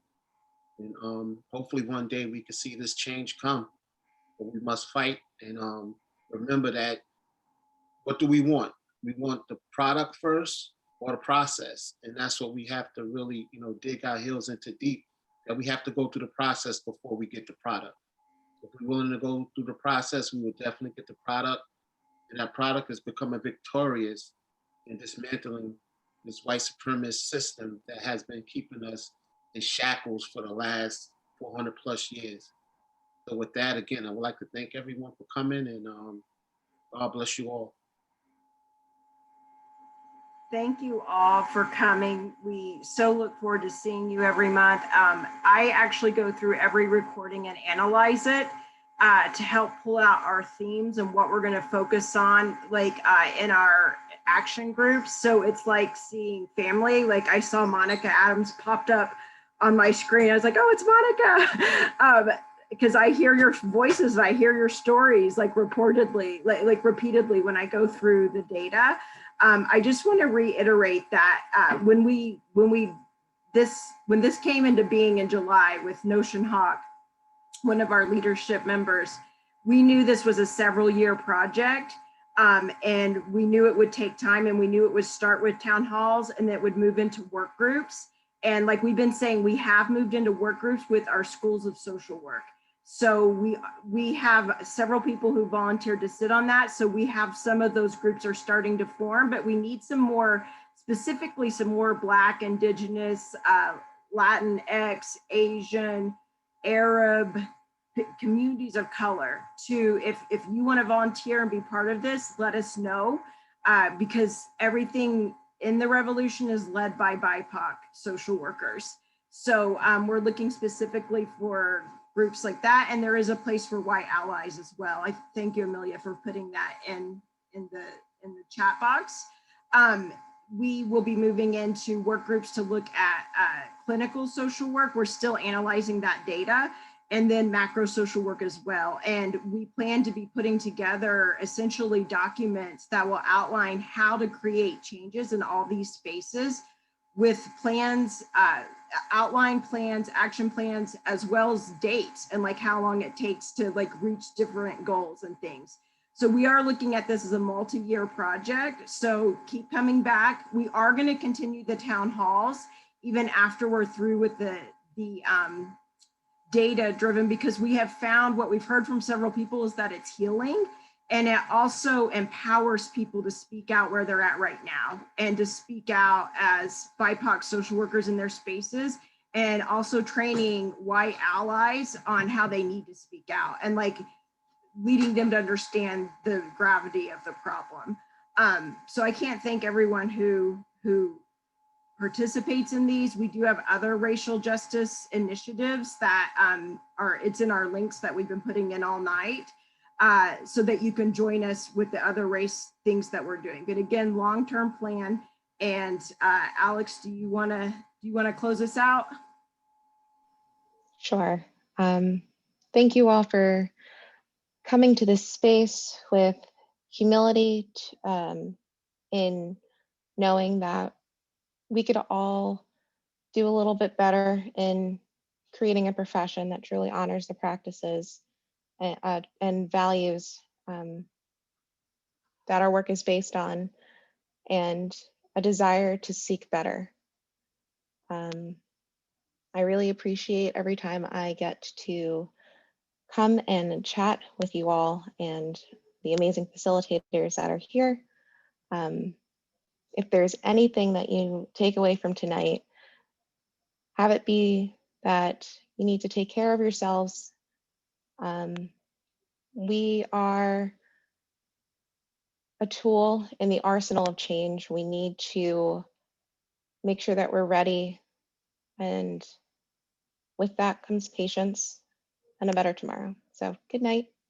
And I hope to see you all soon. Bye. Thank you.